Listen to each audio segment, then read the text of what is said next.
A quick disclaimer. Opinions of host and guest do not represent the views or opinions of Functional Movement Systems. Always consult your physician before beginning any exercise program. This general information is not intended to replace your healthcare professional. Welcome to the Movement Podcast. This show is all about movement. We tackle it from different angles, bring on guests, answer questions, go on a few tangents, and give practical advice, giving you guys a better idea of how you can optimize the human body to be the best it can be. Let's preview what's coming up in this episode. From those starting a weight loss journey to ultramarathon athletes, running is one of the most popular choices of exercise. It's also one of the most common causes for injury, with over 50% of regular runners getting hurt each year. For our Season 2 finale, we explore running, from shoe selection to running technique to overpronation and can it be fixed. We discuss runners' injuries and how to avoid them, the importance of a runner's upper body, cross-training, and much more. So let's start our sprint to the finish of Season 2 with today's Movement Podcast, powered by FMS.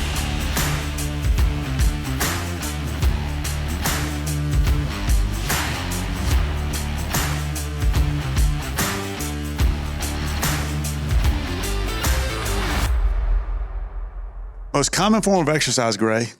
Most people probably won't think what it actually is, and that's walking, right? And then what do people do when they start walking? They get, it's not bad. They start running. Absolutely. And then after they start running a while, what typically happens? They meet a physical therapist or chiropractor. They get hurt. Or ibuprofen becomes a breakfast food. Exactly. Because the thing about ibuprofen is it works. Right. So they think, well, now I can go running again today. Right up until the total knee. And then it don't work anymore. But why is that? Why is it the most common form of exercise out there? I mean, Nike has built their entire business on running and walking. There's a great book written by Christopher McDougall called Born to Run. And it talks about that in early human civilization, running was the locomotion. It was the way we hunted. It was the way we traveled. But it's not the way we do it today. And that book unfolds a unique history of running that I think everybody should look into before they just strap on the next gear and go out and do it. And the one thing we learn in that book is Nike started with a track coach and a shoe innovation, and shoes were flat. They were running slippers right up until then, and all of a sudden jogging became the craze. And the difference in running and jogging is true running is more of a midfoot strike, and jogging is bang your heel, and if it hurts, we'll just give you more cushioning. And that's where the wheels fell off. Well, wasn't it Dr. Cooper really is what put running at one of the forefronts back in the 80s when he came out and said you got to run 20 minutes of cardio. Right. Cardio was the big thing, and then running is easy. I mean, right? Running, you don't need equipment. What's your excuse? Yeah, you don't need anything to go out and start running. And then, of course, you walk into a typical gym these days, and first thing you see is a row of 10 treadmills. And running is to a treadmill like fixed access exercise equipment is to Olympic weightlifting. One it's not really real running on a treadmill. Yes, you are doing the motion, but it really bothers me when somebody's initial analysis of your running starts from standing behind you on a treadmill. And I'm probably offending some biomechanists and PhDs out there, but I'm old and I don't care. Well, I don't really care either what you say half the time either, so it doesn't matter. But when you start talking about you get into the biomechanics of running, and you mentioned something that's interesting when you start talking about running when you're getting chased by somebody, which is what, you're either trying to track down your food, is what you got started off, the Born to Run, or you're getting chased by something and you're running, or you're just out for a jog. There's definitely differences in how you strike and what goes on in your body, right? There is. And one of the things that was relevant to me in the book Born to Run is sort of the barefoot running craze, or at least the minimalist footwear. And if you're having to buy a shoe to supplement your biomechanical errors, are you sure that they're permanent? If you have poor ankle mobility and it will change, you may not need the overpronation control, because most people don't understand.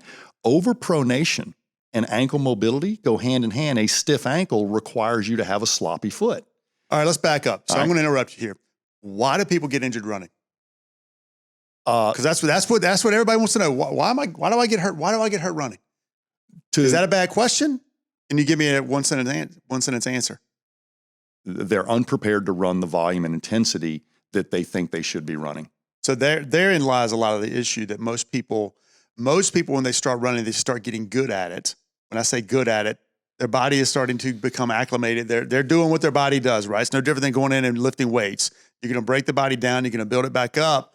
But the problem is running is such an easy exercise to do. They don't give their body a chance to recover.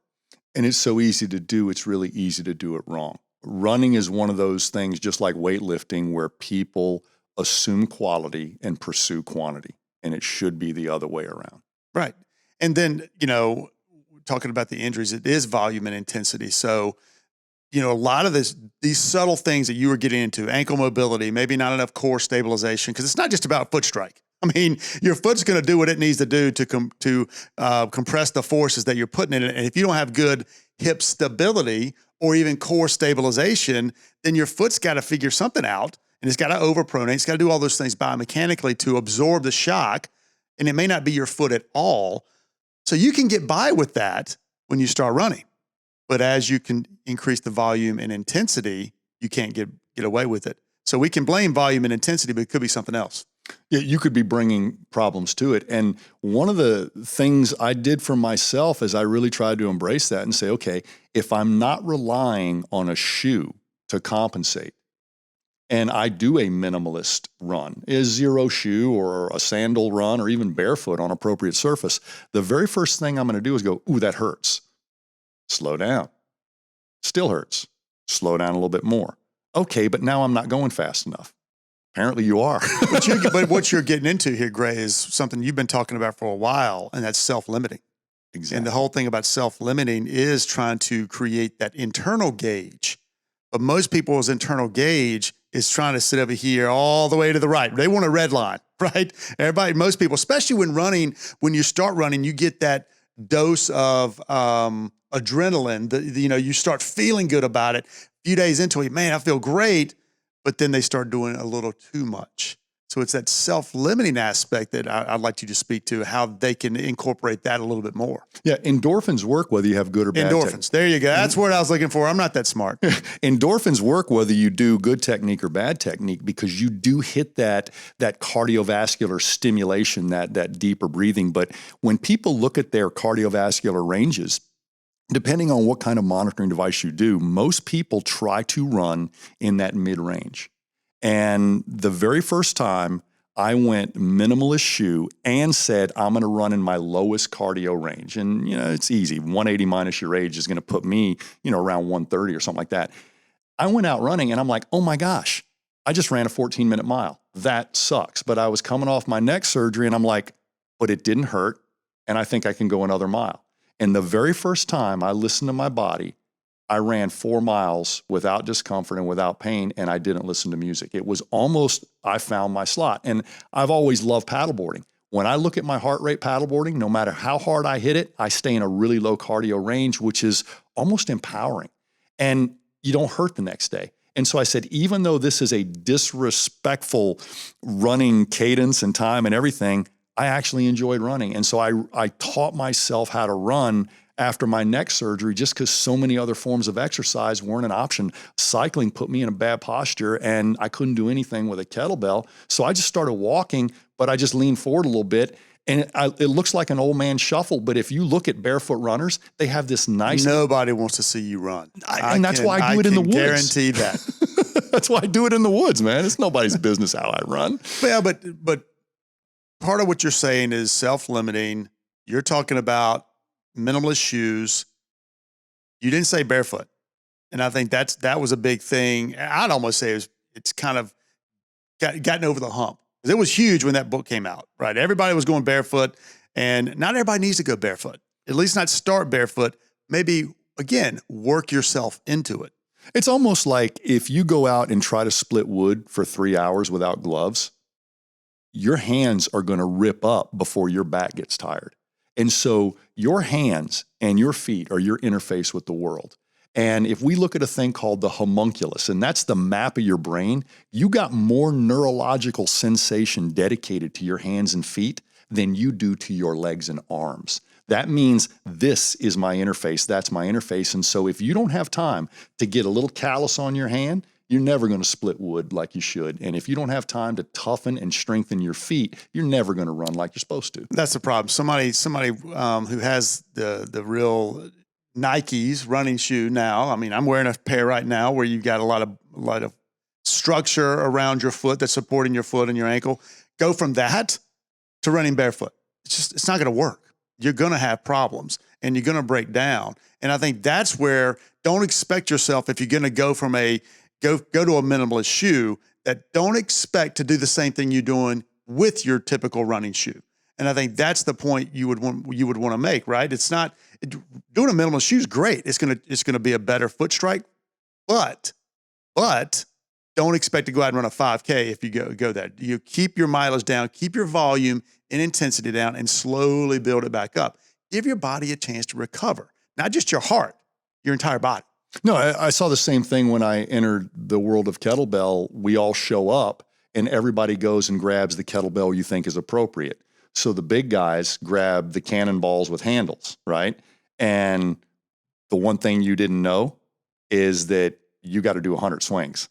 Had I known the volume ahead of time, but Pavel and Brett Jones let that happen. They let you go and bite more than you could chew. And then all of a sudden you don't make it through the round or something like that. And so we as Americans will always overshoot and overconsume and then wonder what happened. And it's because we're privileged and we sit a lot and we see something on TV and we think that's us. And you're a spectator of most of these things. And it doesn't mean you can get there, but that's not where the person you're watching started. Why do you think you're going to start there?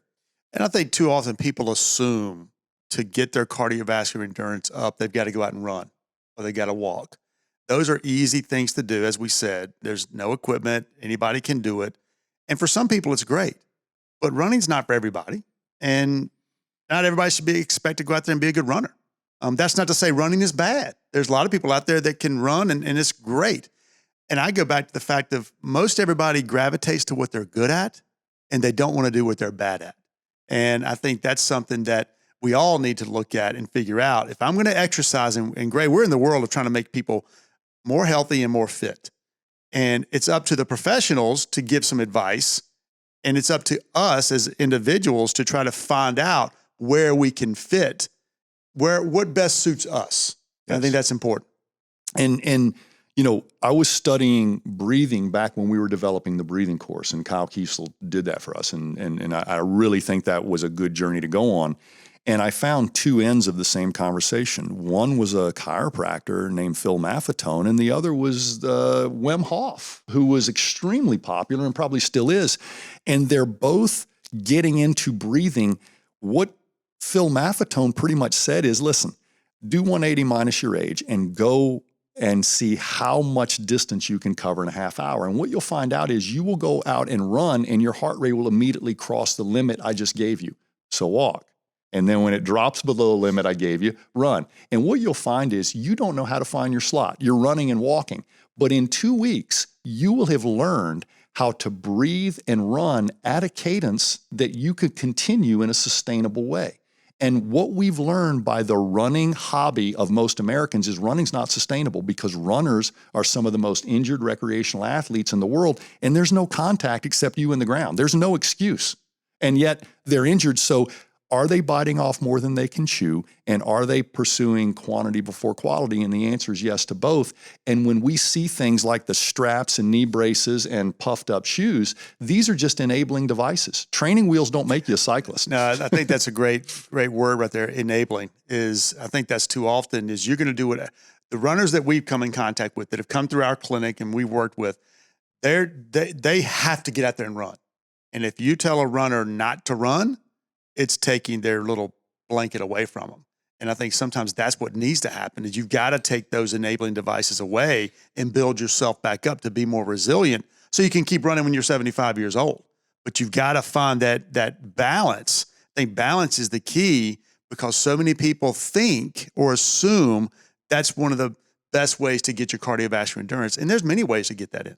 You in clinic a while back, we actually worked with a therapist, and you'll probably remember he would go out for a run at lunch, and his leg raise and toe touch wouldn't be great, but it wouldn't be horrible. He'd come back from a run and his mobility would actually be worse. Now, from a functional movement standpoint, if your movement screen goes down, and we're not going to blame it on fatigue, okay, because most people should demonstrate the same amount of flexibility before a run. Now, there's certain lifts and max moves that you might not, but why should running rob your mobility? He would come back and could barely get to his kneecaps.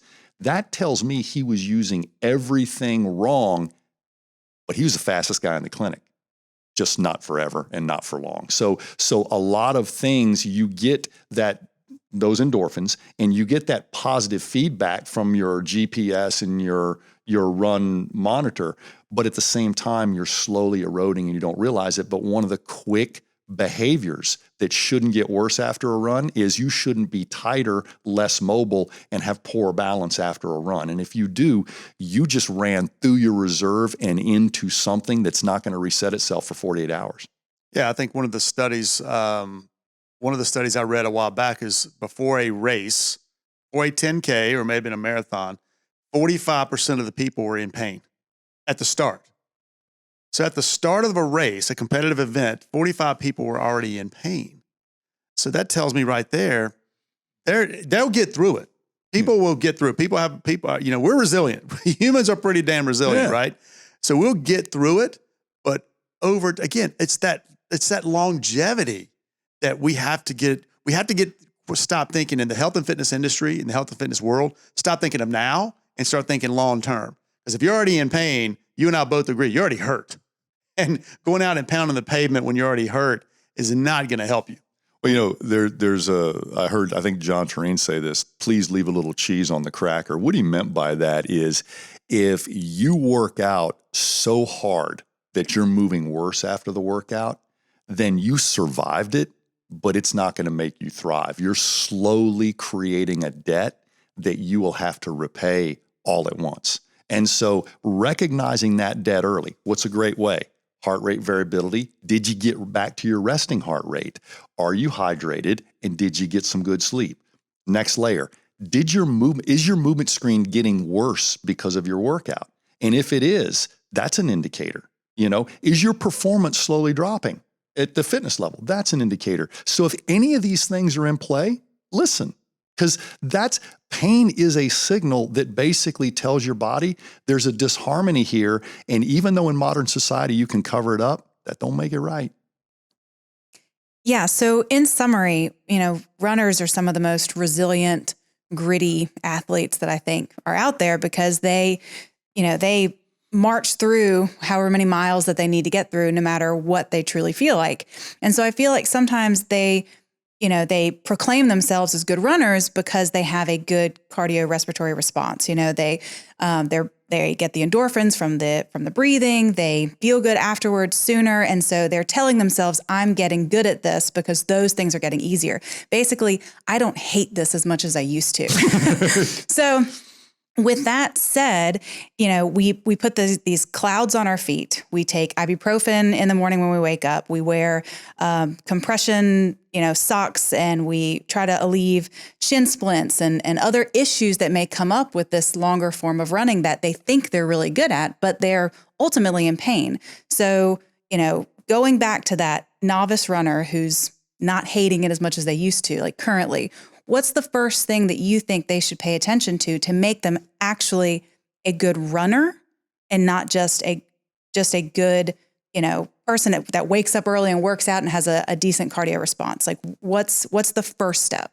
Well, Ashley, if you had, limited experience with kettlebells and you really wanted to go deep, the first thing you do is seek somebody who was respected or certified in kettlebells. Same thing with yoga, same thing with martial arts. Now you can go on the internet and try to figure these things out, but a true coach will get you there. If you go to what I would consider a thorough running coach or speed development coach, If they go right to your running technique before they do some simple mobility and stability and cardiovascular assessment, then they're probably part of the problem. But most runners, are, as you said, are fiercely independent. They don't need mirrors. They don't need gyms. They don't need a workout of the day, and they don't need a group of people going rah, rah. They want to get in their head and go. And these people often restrict themselves from advice they don't want to hear, but isn't that what a coach is for? So they don't get coached. And when it comes to a coach, if they put them on a treadmill to start looking at the run, would you say maybe go for the coach who's going to put you in a parking lot or a longer form so they can really see a stance? Let's just cut through the bullshit here. Nobody that's out there is going to go seek out a coach to start running. But they do it for golf. Well, no, I don't. I don't seek out I'm a recreational golfer. Well, you should. But I'm just saying the reality is, I know you're not. So what's the advice you would give somebody who is, listen, most people that are running don't seek out a professional at all. Okay. Most people that exercise don't seek out a professional at all.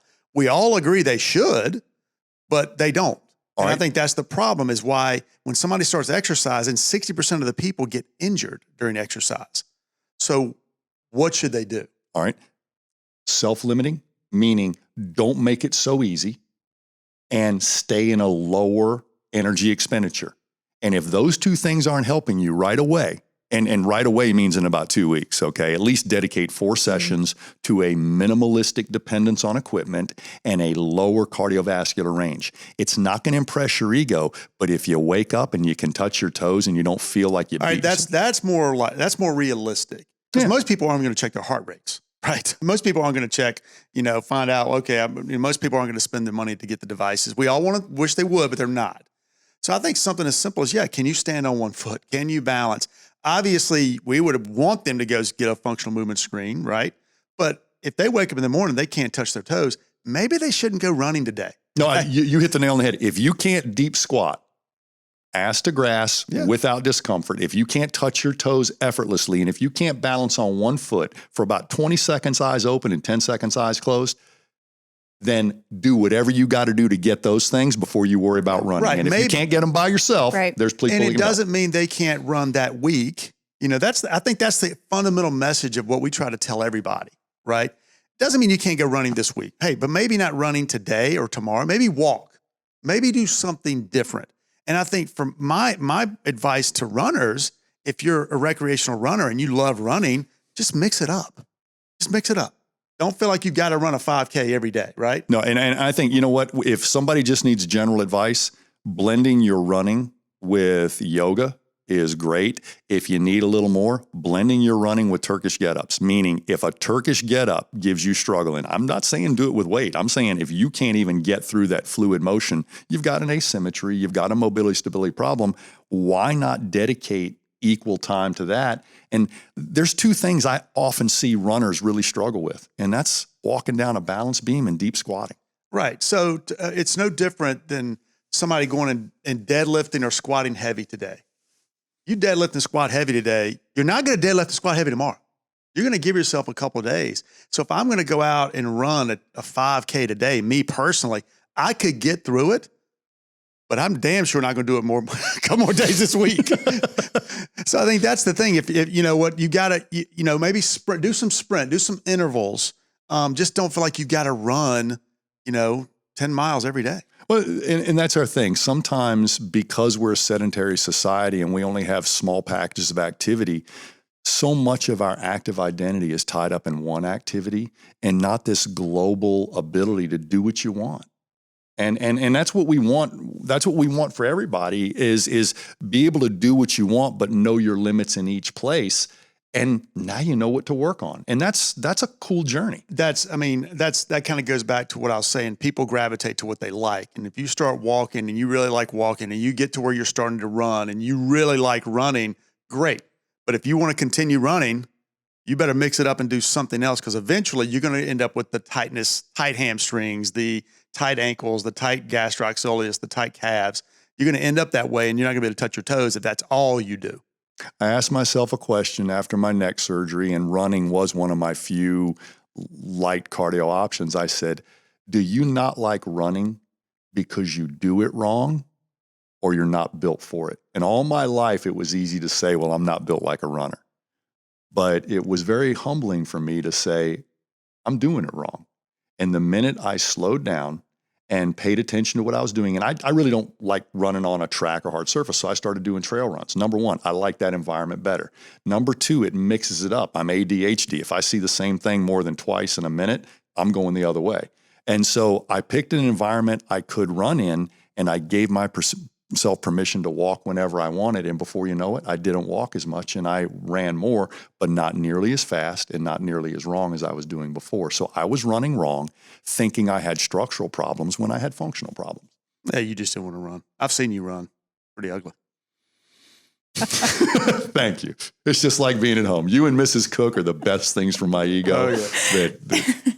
So earlier you mentioned overpronation and ankle mobility kind of go hand in hand, bad, like a sloppy foot is what you said, actually specifically. So could you dive a little deeper into that? Yeah, it's not absolute. And so you're getting a phone call in about 7 minutes saying, well, I have great ankle mobility, I'm a pronator. Yeah, you're an outlier. You're the 20%. The 80% is most of the time we have sloppiness in our body without a previous dislocation or joint problem. It's usually because you have stiffness somewhere else. So you make that compensation. And so we see stiff ankles in runners in a majority. And that's one thing the movement screen has taught us. And actually ankle mobility is a risk factor for musculoskeletal injuries, whether you're a runner or not, because that's a platform. So when you go to a shoe store or when you read articles and you hear about overpronators, people say, well, I'm an overpronator, like I got scoliosis, like it's permanent and it's never going to change. Well, if you got a weak rotator cuff, that'll change. If you got a sloppy core, that'll change. If you're an overpronator and do everything else right and don't force your body to overpronate, because overpronation is a great way to pick up 5 extra degrees of dorsiflexion. And overpronation and valgus collapse are two sides of the same penny. So all the things we love talking about as if we're afflicted with cancer or a biomechanical deformity, we talk about these functional problems as if they won't budge. So we start doing shoes that keep you from pronating. Right. Well, how are you ever going to get, a stable foot? I mean, how are you going to become a deadlifter if you never give up your back brace? And so I'm not saying you can't use these tools as transitions, because if you're an overpronator and all you want to do is start walking, then start walking in a safe way.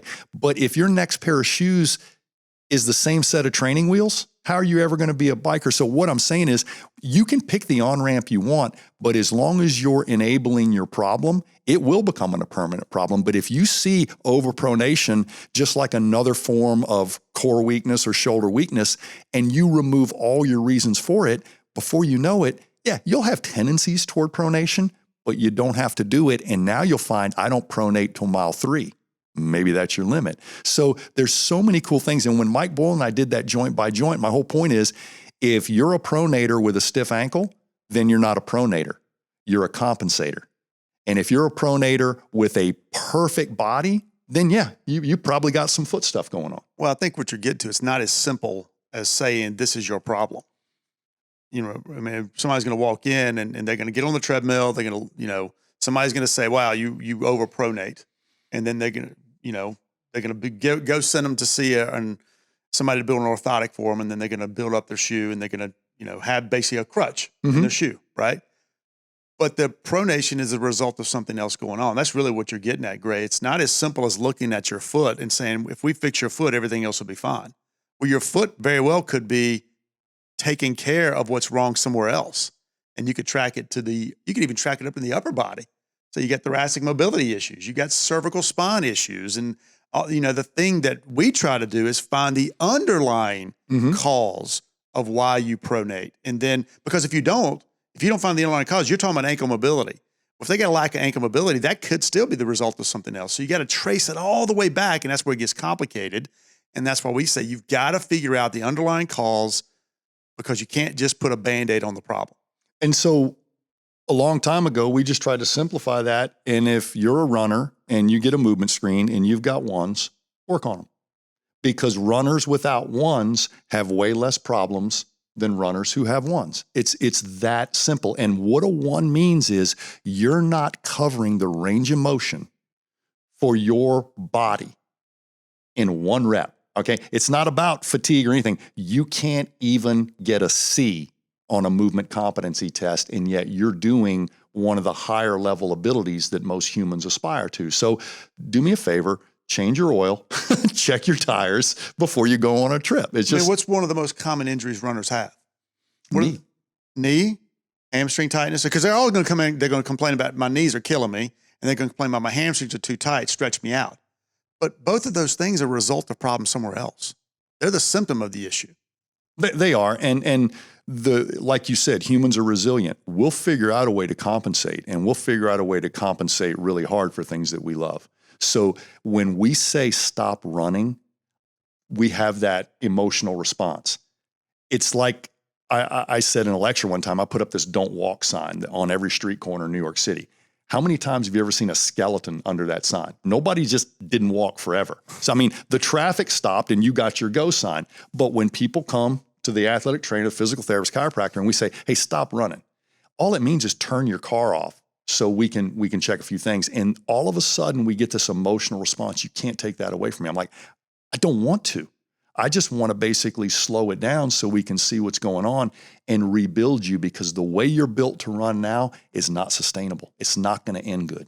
And some of these things we've mentioned, the orthotics, the straps, the braces, the tape, we use those things. I remember years ago, Gray, I was the one building orthotics in the clinic for everybody. Mm-hmm. And, but they are, you should exhaust other or fix the problems that you know, and then use an orthotic or use a strap as a way to kind of onboard you back to where you need to be. And if the orthotic needs to be a continual thing, great. But don't let that be the thing that enables you to continue running a 10K. And, I do remember this. We made this decision a long time ago. We had these very inexpensive, semi-rigid orthotics that we would always hand patients first. The last thing I want to do is build you a permanent orthotic or permanent brace when I think there's functional latitude here. We can move you to a better place. So one of the things that we made, I think you and I and Kyle talked about this, until we get somebody's squat to an acceptable level, even if you did need a rigid orthotic or an orthotic, until we get your squat fixed, we're not giving you one, because if we didn't fix your squat first, then you're still using pronation for dorsiflexion. So we're going to build you a $300 orthotic, and you're going to come back and tell me the arch is too high. No, it's not too high. It fits what you need to be doing, but you're still using pronation. So you're banging off the orthotic instead of getting ankle mobility. The minute you can squat, if I lock up your arch, you'll have to keep using your ankle in a constructive way again. And I think the one thing you hit on, you don't assume the orthotic is going to fix everything, right? No. I mean, you still have to go through and make sure. I mean, I made that mistake more times than I can count. Some of these athletes come in, their pronation is horrible. They really pronated, stick them in orthotic, and they're walking around with a golf ball in their shoe. The next thing they come in to see me, they got shin splints. Yeah. So now I've only created a bigger problem. So I think that's the thing, is we need to almost even build them back up, like maybe give them a little bit, but take something away. So if I have to go out and run, somebody's got to run, they're training for a 10K or something, maybe use tape, maybe use an orthotic, but slowly peel it back. And that's one thing that we were doing, is we may build them up, but then we'd slowly take some of that stuff away. So it goes back to one of my original conflicted talks. Do you think this is a part problem, or do you think this is a pattern problem? And 80% of the time, I think pronation is just the most obvious part of a lot of bad patterns. It's not a broken foot until somebody who has done both head to toe and foot analysis tells you it is. And there are things you can do to help strengthen your foot. I mean, we keep talking about pronation. Pronation is basically when your foot flattens out, right? You stand up and you don't have an arch. You're pretty much flat. Your foot is flattening out. If you lift your foot up, a lot of people, when they lift their foot up and do a single leg stance, they have an arch, which tells me there is room to improve that foot strength. And there's, short foot posturing, the old exercise that you see everywhere with straps. Pull the strap around your knee and pull your knee into valgus, where your knee caves in. Well, the first thing that happens, your foot grabs the ground. That's strengthening your foot. I would argue that has just as much influence on what's happening to help your squat out as what's going on in your hip. And everybody wants to talk about what's going on in the glute, but that's actually helping your foot give you better input, is what you talked about earlier. You and I both know that reduced grip strength is a risk factor for overall health. A weak hand is actually a thin slice of a weak upper body, a neck problem, a shoulder issue, because you will only allocate that strength to your hand that the rest of the system can handle. Why don't anybody talk about weak feet that way? Because I can put people on a balance beam who walk into our fitness workshops that look like a fitness model, and 10 minutes on a balance beam and they're screaming. My feet can't handle this. Their feet are cramping, their calves are cramping and stuff like that. We just exposed a weak foot. What is one of the best tests that we have in our arsenal that nobody knows about that tests your balance and tests your foot? That's the Y balance test. Yeah. And nobody really knows about it. Nobody hears about it. But that forward reach is checking your balance, is checking your ability to really control. And when we say check your balance, it starts at your foot. Your foot's got to really grab the ground in order for you to be able to do. And again, what is one thing about FMS in general, when we say movement systems, is we're not putting a microscope on your foot. No. I mean, that's the thing. It's unnecessary to put a microscope on any body, any single body part, unless you have a previous medical history, you have a lot of pain. It's better to treat or train you as a global functional unit and work on your worst postures and patterns. And believe it or not, all those weak parts, they just start to get better. When my family, I took my pregnant wife and 2 daughters to do the Movnat thing, we were doing the natural movement thing in the mountains of West Virginia. We were barefoot for an entire week. By the end of the week, I was running barefoot on gravel, but I didn't have calluses on my feet. I desensitized my feet. They weren't even stronger. I just learned how to use my foot. And if your foot is always covered up, so I'm not saying people got to go out and do that. What I'm saying is I realized how weak my feet were, but how much they could change in a single week. Long before my feet adapted, they actually responded to the input. And the foot is still a sensory organ. And when you say people are an overpronator, they're actually looking to get more foot on the ground to feel the ground better. And we noticed this in a gymnastic study. The thicker the mat the gymnast lands on, the worse their landing is, because they're pushing through the mat for stability. But if you give them just a minimalist mat, they stick the landing better if they're prepared for it. So reducing that enabling thing often fosters greater function and less compensation, less substitution and stuff like that. So it's okay to use what you need, but if you're not on a constant weaning away of all these supportive devices, you got training wheels, calling yourself a cyclist. So. All right, let's take a break. And when we return, we'll go deeper with the guys on the importance of a runner's upper body, cross-training, and a common issue that affects some female runners. Performance is a goal for many clients and is the foundation for all skill-based sports and activities. The fundamental capacity screen is a straightforward, efficient, and repeatable method to measure 4 essential movement capacities: motor control, postural control, explosive control, and input control, or simply restated as the developmental movements of climbing, carrying, running, and jumping. Once movement competency is established with the functional movement screen, the FCS is the stepping stone between the functional movement patterns and skill-based coaching. The FCS demonstrates ways in which the 4 fundamental capacities affect sport and physical activity and provides a baseline measure enabling professionals to know where to focus training to reach higher goals. Get started today and find a course near you. So I think a lot of people, when they think about running, they think about the lower body, and that's what we've talked a lot about today. But what about the upper body and like midline core area? Like, how does that impact your running style or, potentially, other things that affect your running? When we started with the movement screen, we started back at the developmental progression. And one of the things that emerges right after rolling is crawling. And that means you're syncing the right arm with the left leg. That's running. Your hands just aren't on the ground anymore. And when we see the best runners in the world, there's this perfect sync of one side arm, opposite side leg. It creates a little bit of rotation in the core, and it's actually using the upper body as a postural advantage. Secondly, when you're rotating, you can't be slouched forward. When you're slouched forward, you can't breathe as much. So runners get more lung capacity by having a mobile upper body and a reciprocal gait. And so I can help your airway, your oxygen, and your biomechanics just by making sure you don't have an upper body restriction. And then what you also said is core.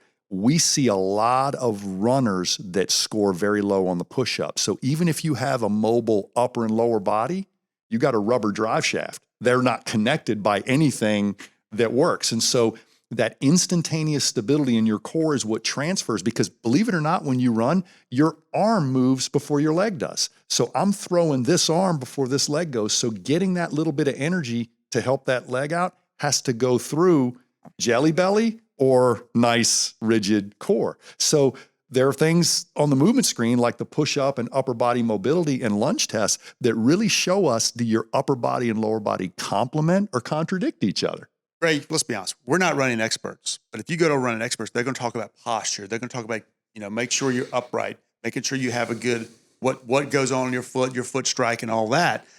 But they can talk about posture, but if you don't have the mobility in your upper body, because what do most people do all day long? They sit and they create poor posture. So it goes back to what you and I talk about all the time. It goes back to those fundamentals. If you don't have the fundamental and the foundation, then all the things that a good running expert may want to prescribe may not even be on the table, because you can't stand up straight. You can't stand up straight. The only way to create a better airway is to do what with your head? Have that head pitch forward. So it's all those things that before we dive into the details of biomechanics of running, if you can't do the basics, you're not ready to do those other things. That's right. And it's really neat. The running analysis is necessary. We want the running coach. But if you're coaching a running problem that's caused by something that makes you get a 1 on the movement screen, let me say this very clearly. That's a subconscious problem and you can't consciously correct it. Okay? As much as you want to squat deep, go ahead and try. Go ahead and try. And there is more in your body saying, let's not squat. Okay? And there are a lot of triggers. There's avoiding pain. I've told people there's a lot of triggers that can keep you from squatting. Go eat 2 bowls of chili 5 minutes before squat day. You're not going deep. And even if you decide you want to, there's a lot of internal signals that says this isn't going to end well. So you can have abdominal distress. You can have poor digestion. You can have endometriosis. You can have many, many problems that'll actually shut down your core and keep you from doing what's right. Or you can have a 1 on the movement screen. But if you're coaching running technique and a 1, they can't hear you because they're making this decision before their conscious brain is even there as a protective reflex, I guess. Yeah. And all the coaching and all the, I put it equivalent to walking into the weight room and seeing a coach standing behind somebody telling them to get their butt back in the squat. They can't. Well, what will they do?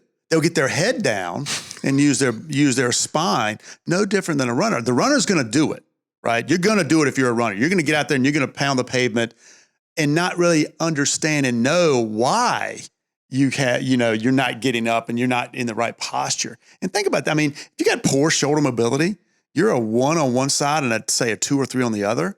That poor shoulder mobility is that reciprocal pattern, and you can't move your right side as well as you move your left. What does that then mean for your low back or your hip or your knee? And then you're going to come in, I'll come in to see you, Gray, and complain about my knee or my back. And lo and behold, it could be a shoulder problem that leads me to have those issues. And that's why it gets complicated for people to connect those dots. Well, and we didn't even see it coming until we started seeing a huge association with a knee injury. There was absolutely no lower body problem or asymmetry, but there was huge upper body asymmetry. And yet there's a correlation with upper body asymmetry, mobility, and knee injuries. And we didn't see it coming, but we were here to catch it when it got here and not try to defend it or outtalk it. This is what the movement screen said. Let's listen. And one of the most common things I would say, and this is a guess, maybe my opinion, things that runners do is they'll foam roll. They'll take the stick and they'll roll the stick over their quads and their hamstrings, because one of the most common injuries is knee pain. That knee pain can be traced to what? A trigger point in your quad, right? Right. So they'll be rolling everything out, but they're still only solving a symptom. They've got to look a little bit deeper, because that same person may have a horrible single leg stance on the right and great single leg stance on the left. And maybe they're rolling out the left side because the left side's doing too much work because the right side's not doing enough. Yeah, they're chasing the pain instead of understanding what has to come. And it's unfortunate, because when I see somebody foam rolling, if you've been sitting on a plane or you've had a hard workout, that foam roll can actually help you sort of get your tissue moving and stuff like that. If you can't work out without hugging your foam roll in the corner for 15 minutes any day, all the time. Number one, it's not therapeutic because it's not creating a sustainable change. You're becoming addicted to unnecessary soft tissue. You got a hydration, nutrition, rest, regeneration, or biomechanical problem. So that foam roll should be something you visit periodically. If it is a necessary part of your workout, it's an enabling tool and you're slowly going downhill. That foam roll may be slowing it down, but it ain't gonna stop it. Well, and some of you talk about enabling, and a lot of the elite runners, that's all they're really going to do, because that's all they do is they just run. So we get into these, competitive runners, the higher level, what a lot of people may aspire to do. A lot of the recreational runners maybe looking to train for a marathon or go beyond that. And that's a pretty tough thing to do. And I think too often that's all people do, is they just get that mentality that they just run. And that's okay to a degree, but you've got to sprinkle in some other things. And if all you're doing is hugging that foam roll, as you said, so you can go run, then you're missing something. We had a broken biathlete. That's a triathlon without swimming, and he was a patient because he was getting some epidurals in his back. When I was doing his exam, I'm like, dude, where'd your glutes go? You look like a frog from behind. I mean, you got these legs, but your back just ends at a butt crack. There's no butt there anymore. And we literally started reconstructing him based on his movement screen. We wound up with an exercise that really challenged him, a single leg deadlift. Doing that not only got him out of back pain and made him not get another epidural, he was in that transition age class where he was getting ready to be in the youngest part of an older group. He went and won a world championship and bested, I think, 2 age groups below him simply because he was the runner who embraced, I'm not becoming a weightlifter, but now I'm using resistance training to become a better, more durable runner. Yeah, and it wasn't, let's be honest, Gray Cook didn't create that. Hell no. Right? Oh, can you say that Gray Cook didn't do something? No, I was the janitor. I wasn't even the teacher there. I swept up the floor and let the lesson plan do what it was supposed to do. At that level, there's a lot of genetics in there, right? I mean, if you're at that level. He was already good. Yeah, you're already good. He was so good, he got in that thin slot of eliteness that you said, where he wasn't playing tennis, he wasn't doing cross training, he was running. And if you do that solitary thing, the one thing I can tell these elite people that can't do anything else anymore is, unless you get hit by a car when you're running, you're going to die long after running is taken away from you. So if you don't have some other physical engagement, you're going to be pretty depressed for the last 10% of your life. But it's that dialing it in. It's like a Formula One race car. You don't need to do a lot. It's already a race car. Yeah. You just got to make sure it can finish the race.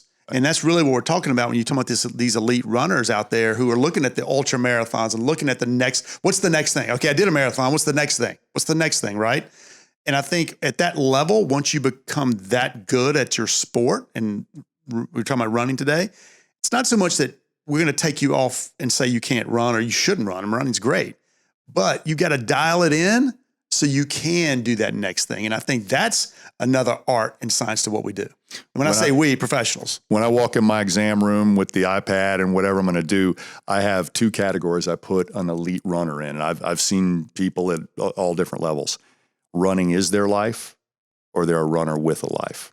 And if running is your life, I'm going to find a lot of uncovered problems, but your talent is keeping you at a level, but you're not going to be there long.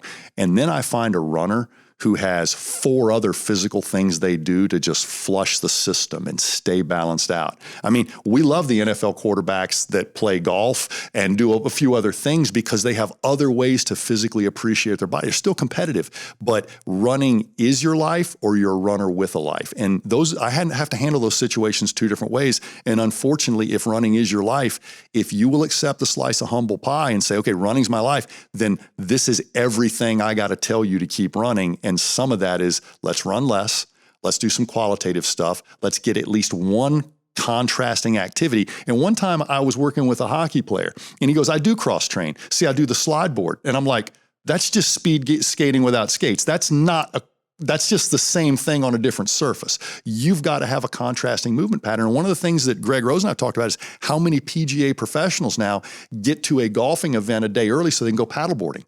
It doesn't look anything like the golf swing, but it embodies balance, core control, cadence, and it's in an environment where reporters and fans can't get to you. Jesus, that is cross training, you know? So, and so the runners that can accept that contrasting suggestion are already self-aware enough to keep themselves in balance. And the ones who goes, well, how's that going to cut into my running? Hopefully a lot until you can, run again. And so you're either running is your life or you're runner with a life. So when it comes to running and adding in some cross training, as you would say, what other activities would you say are an example? I had a physician a long time ago in my career that was a very accomplished marathoner, and he wanted to get into a sport where it was long distance canoeing. And it was like called border to border. I think they crossed the state of Minnesota or Michigan or something. But basically you take a canoe and you run through the woods and dump it in a lake and paddle your ass off with your partner, and then you shoulder the canoe and run through the woods. Well, running through the woods and running on a nice level running trail are two different things. So this physician came to me, he goes, I think I got the endurance, but I know I'm going to roll an ankle because you're running, So I said, we're going to balance beam and jump rope. And the guy couldn't jump rope. He was an accomplished marathoner, but he couldn't jump rope.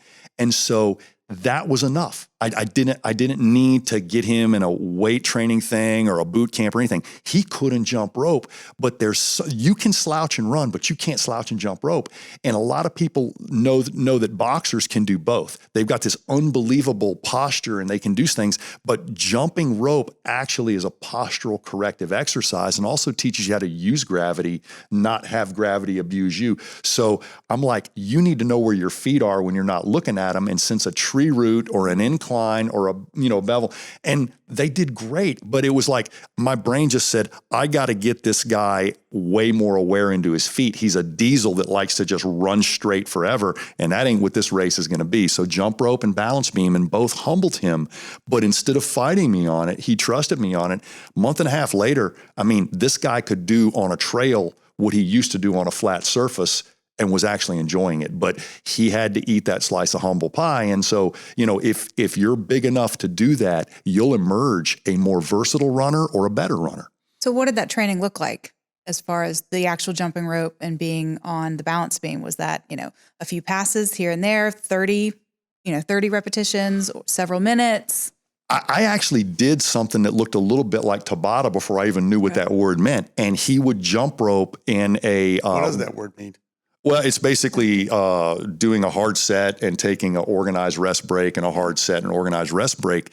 But what we try to do with this guy is I said, I want to do a jump rope test with you. We're going to go 30 seconds. I want to see how many turns you can do in 30 seconds. And if you're not over 30 turns in 30 seconds, you're remedial jump rope, but that's okay because that's where I started too. And then I said, if that's your best, how long do you have to rest before you can do 45 and 30 seconds again? Because as soon as you can't, we're done. But that 3-minute rest break ain't sitting in a chair or texting anybody. It's on a balance beam. You can rest on a balance beam. I didn't, you can fall off. So we rested on a balance beam, and it took him 2 minutes of recovery to reproduce 45 and 30 seconds. The first day we got 4 sets. The second day we got 6 sets, and there was a day of rest in between that. He got to run on his days he didn't do that. But before you knew it, this guy was doing 10 sets. He was doing 55 turns in 30 seconds, and he was recovering on a balance beam in a minute or a minute and a half. And that's recovering on the fly. And that's the thing nobody trains in athletics is, how do you recover during a timeout? How do you recover after you faulted a first serve? How do you recover on the fly? And that's where we get them on the balance beam. And instead of telling them to engage their glutes, we teach them how to breathe. And that resets you. And he was recovering quicker and producing better. But the first thing I do on jump rope is I get that best set up front. And I'm like, can you reproduce another one of those? And if it takes you 3 minutes, that's going to be hard. So what we noticed is his rest breaks took less time before he got more cadence. And then the cadence came. Well, one thing I'll chime in here, Gray, is don't make the assumption, and I'm not talking to you, but describe this. Because a lot of people listening may make the assumption, okay, then all I need to do is jump rope and do some balance beam work on my off days. If you still have a problem, jumping rope is not going to. If you still have an ankle problem or a balance problem, then you still have to figure that out and work yourself into the jump rope and the balance beam stuff. Yeah, and let me, here's I wasn't doing the movement screen at the time. This was pre-Gray Cook movement screen, everything. I just knew this guy had way more cardio than he did mobility, stability, balance, and a sense of body awareness outside of straight ahead running. So I said, what are the two things that are going to mix it up for this guy, but not humble him so much that he won't be challenged? So I knew he'd take the challenge. When he saw a guy who couldn't outrun him walk on a balance beam way better than him and jump rope way better than him, he took the bait. And he stepped up and did it. And, 6 weeks later, he's really happy he did. So I did have some tests that said, I want to do this with this person. If I'd met somebody who had the exact same ability, had the exact same goals, but couldn't do a push-up, we'd have been doing Turkish get-ups or side planks or some type of sun salutation. Just whatever it is that's your weakest link, I'm going to try to put that in a meal that you can consume and not throw up. Right. And that's the point I'm trying to make, and make sure you expand on that a little bit, because not everybody's going to get the balance beam at the jump rope. Exactly. And you and I've heard that. Hey, can you print off an extra sheet? My wife has low back pain. I want her to do my exercises too. And I'm like, she's probably got it for a whole different reason than you. So maybe I won't do that. So we've been speaking to runners today, and we've talked a lot about the population and that style of athlete. But there's a whole other, side to it. A lot of women get into running because it's fast, it's easy, it's cheap. Walk out the door, dad's still at home with the kids asleep. They go out at 5 a.m. And I think there's a little issue sometimes that they don't like to talk about, or that people just don't talk about. And that is, a lot of women, especially after having children, they pee a little bit when they're running. So, do you have anything for that, either suggestion or maybe what's the root cause of that? I've got a few female runners from recreational to elite that discussing whatever physical ailment they had. Mostly it was low back pain. But in my history, they said urinary incontinence. And I said, when do you have these episodes? Well, usually when I'm under strain, like cross training or obviously running. But I'm like, you didn't even list that as a problem. They're like, no, it's just, and I'm like, I had the opportunity early in my orthopedic practice to work with a female therapist that was a pelvic floor expert. And when I've got a female patient that said, I have incontinence, or it came out in the history, and also had low back pain, I'm like, work with her before you work with me. 50% of the time, we didn't have low back pain by the time they got to me. So the pelvic floor issue must be addressed. But the fact that these females were accepting this as a burden that they were going to have to hold because they were running. I'm like, most people think it's normal. Yeah, you don't think, say this, and that's the way it is after you have. Yeah, when it gets too bad, I'll just have my bladder tacked up, or I have a surgery. But there are solutions. I think that's the key. What you're getting at, Greg. There are definitely solutions. I shouldn't use the word solutions. There are ways to help. Absolutely, and the very first way is this is a signal of a problem that's not going to get better by itself, and the pelvic floor is just another group of muscles that can be trained if you know what to do and what's damaging them or making them dysfunctional. Some people will have altered anatomy and we will have to go deeper, but 80% of these problems can be managed or actually resolved just by fixing the movement agenda that they have. And your agenda right now isn't running. Your agenda right now is not peeing on yourself running. And if that means we're going to cut running in half and do a little more yoga, then that's cool. If that means fixing a breathing problem so you use your core and your pelvic floor better, then that's what we're going to do. But this is not something you have to accept. Right. And it's also not one size fits all.